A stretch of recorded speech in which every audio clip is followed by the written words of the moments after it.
Pleiadian humans came here as warrior colonists about 3,500 years ago. There were 50,000, and they were from 7 different human planets.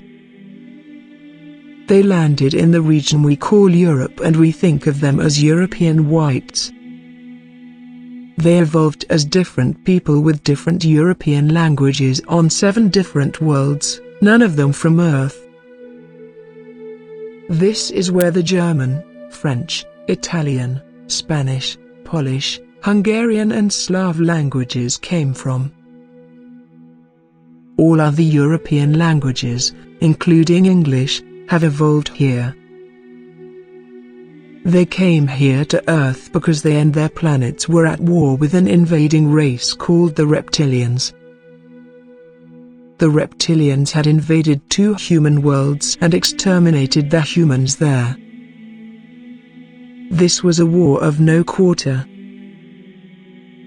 The warrior colonists, Pleiadian space forces, had thoroughly destroyed 4 large reptilian hives and numerous sub-hives here on Earth. Their warrior colonists were landed to complete any additional destruction of reptilian forces here, and to hold the planet if the Reptilians re-invaded. Unbeknownst to the Pleiadian space forces, the Reptilians had a 5th major hive under the ice in Antarctica which was not detected and not destroyed. The Reptilians sent diplomatic signals and a truce was established for planet Earth only. You ask why a truce would apply? Most of the population of humans on Earth were slave races created by the Reptilian allies who called themselves the Anunnaki. The Pleiadian space forces did not know that a reptilian hive still survived and agreed to a truce for Earth only. The warrior colonists were landed and appeared to thriving. The slave races created by the Anunnaki were a mix of Anunnaki reptilian DNA genetically engineered into various indigenous primates from all over planet Earth.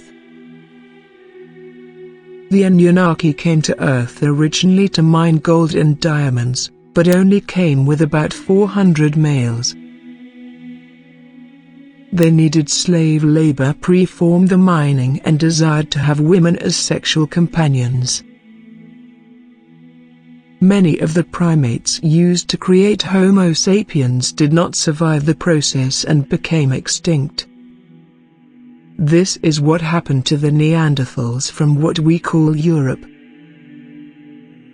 It also explains why there was no indigenous population to contest the landings of the Pleiadian warrior colonists. Unfortunately for the Earth, the conditions of the truce were to sever all communications between the Pleiadian space forces and the warrior colonists. They were left to fend for themselves and soon turned to fighting amongst themselves and, eventually, conquering the known world. We call that the European colonization. The Pleiadian space forces did not know what to do with the millions, now billions, of slave populations created by the Anunnaki reptilians and decided to collect data and study the problem before taking any action. Meanwhile, the reptilian hidden hive began expanding itself into the 5 original hive locations again. Alsace-Lorraine in Europe, near Perth in Australia, south of the pyramids in Egypt,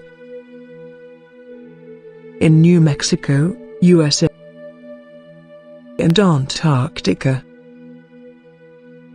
Okay, there is a huge problem here. When the Anunnaki and Reptilians created these slave races, They included a kind of telepathy that is unique to the reptilian hive system. We call this mind control today. So, as the reptilian hive expanded into all 5 hives again, the reptilians were able to use mind control on the slave races with greater and greater success. This was something the Pleiadian space forces were unaware about until recently, since the year 2000.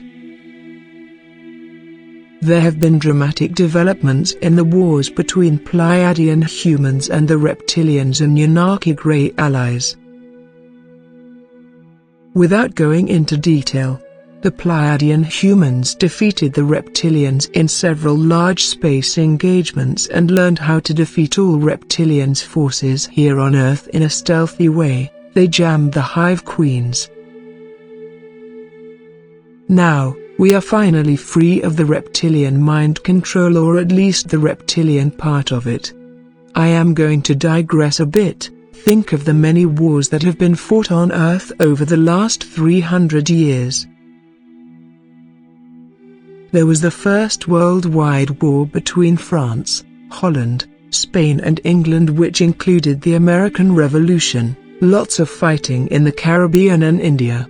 Then there was the Napoleonic Wars, the American Civil War, the War of 1870, the Spanish-American War, WW1 and WW2.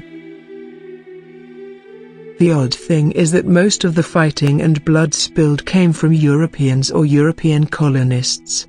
The reason for this is that the Reptilians did not have a mind control capability over the Pleiadian human warrior colonists and engineered ways to kill off as many of them as possible in wars and diseases.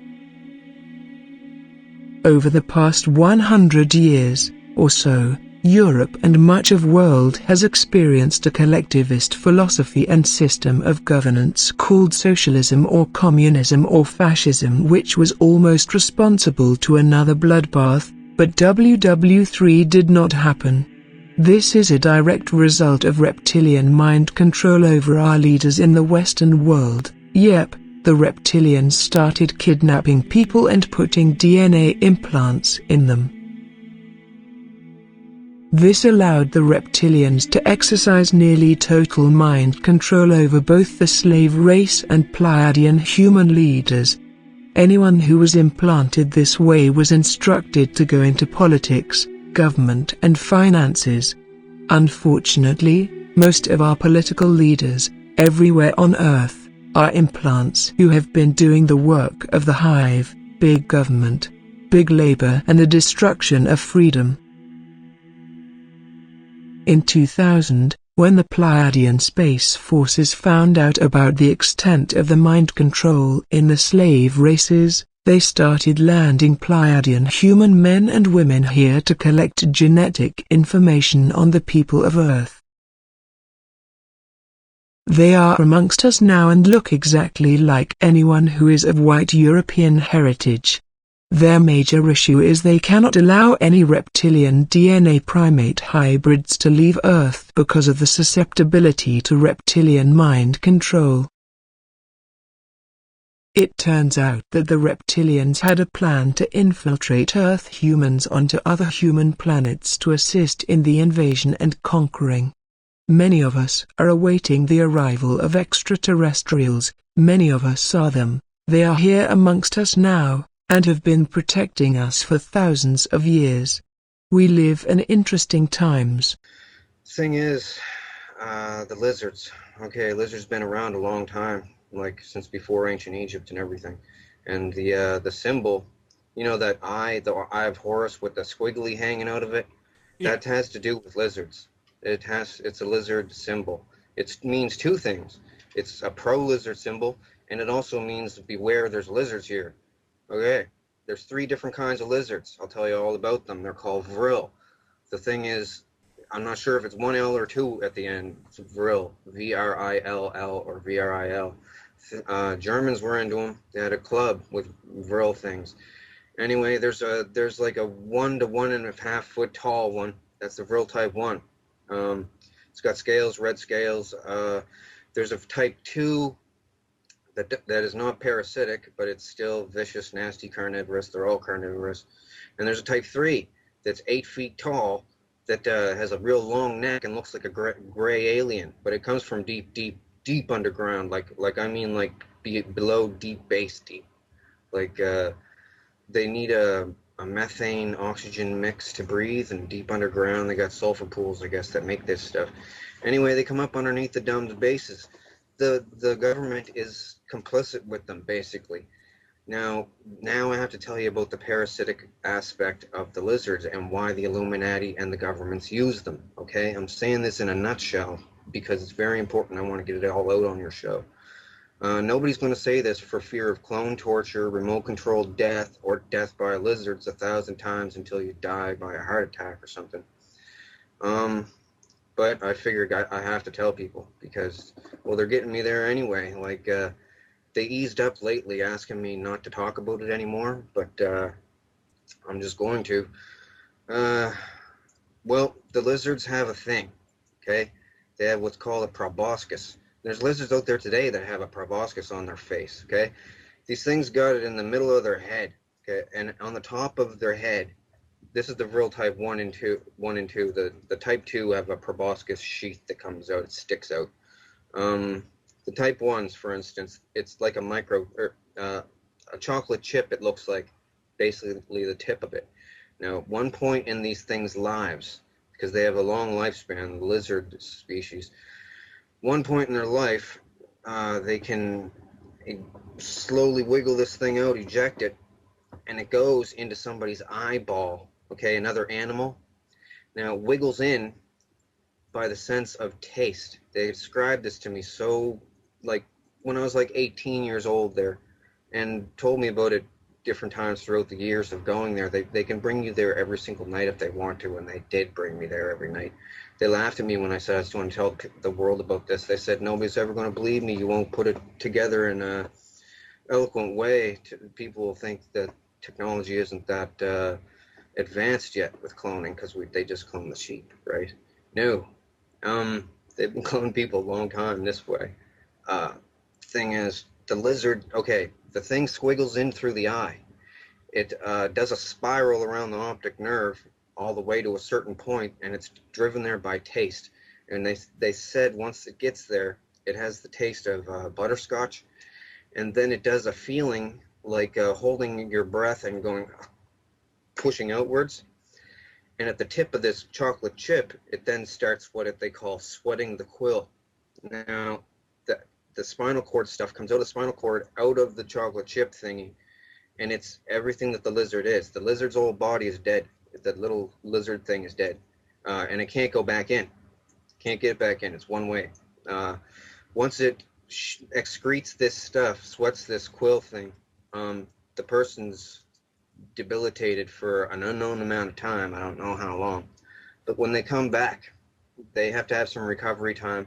But when they come back, they are not the person anymore. They are then the lizard. Let me put this to you flatly. The old person's consciousness is gone. The body is absolutely, totally dominated, and the lizard is smarter as a human then, and totally controls everything. Over time, it'll develop a rash, it'll lose its hair.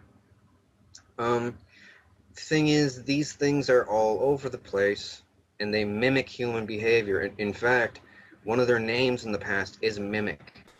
A lot of the people that you hear about in the news that are getting people and chopping them up in the basement and eating them and stuff, frying them up, these are what they call drones. They're parasited hosts of the lizards. They like to make them. The only thing a drone wants to do is make more, have sex, and torture someone. Like, it's a different kind of mentality. It's hard to explain. When they at the cloning station, when they victimize someone, it gives them a powerful feeling, and it's the nerdy way, you know, that nerdy aspect of it. I've got something over someone, but they do that to the extreme.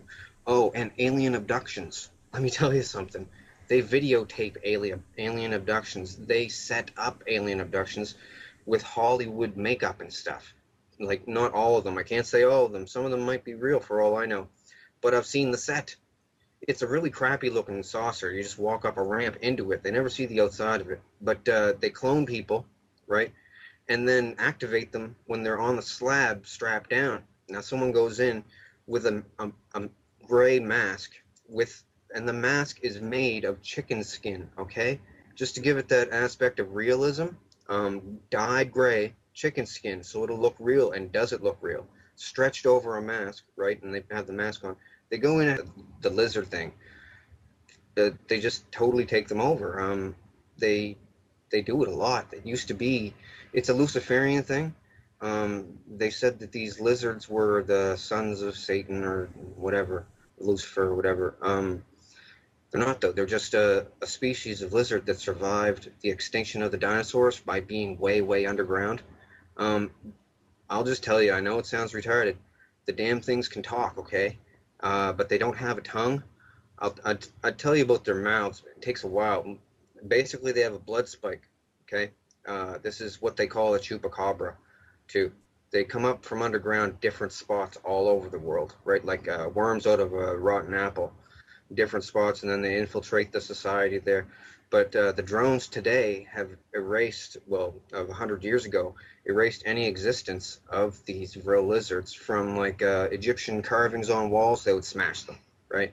Or books that had anything in them about them, they would burn them. Because drones don't want to get found out and sent off and killed. Like, this is what I thought FEMA camps were for, rounding up drones, because they've been talking about it at the cloning center. This is where they discuss all political, worldly affairs. And they let me sit in, fly on the wall, because they figure nobody's going to ever believe me, that they can clone anybody in. Everybody that, there is bored of it, the whole technology. It lost the novelty like 10 years ago, right? So they go there and they talk to Brad Pitt and let me tell you, all the celebrities, because they bring them there and they tell them, look, you're here, you're going to hang with us. If you don't want to, well, if they cry and make a fuss like Lauryn Hill from the Fugees, make a song about I Get Out and stuff, they let her not go to the cloning station. They don't activate her, let her have normal dreams. But other people, they really grill them to stay. And they say, if you ever talk about it, you're going to die. They made the reason Britney Spears went pop. Do you want to know? If they're one eye, that means two things. That means watch out, you don't get the lizard that stick the thing. Well, it means a couple different things to different people. It means like don't you only half see things, and I always figured it was the lizard in the eye thing. Well, the thing with the pyramid in the eye thing is the whole symbol is a joke. It's once you know what the pyramid is for, then you know when you're pretty much Illuminati. But I'm going to break that whole thing right now. I'm going to ruin it. You got to look on my page and look at the schematics for the pyramid. I explain what it's for. It was basically a vril trap. It's a giant cockroach trap for vrils, okay? These little vents that went in, they were at an angle. They were lined with smooth limestone. And anything that went in didn't come out because these crab nasties claws, well, that's what I call them, crab nasties, the vrils. I've been calling them that my whole life. They couldn't scramble back up and out. Yeah, you heard about the celebrities selling their souls to the place, so that's what they're doing. They're selling themselves to be used as clones at the cloning center.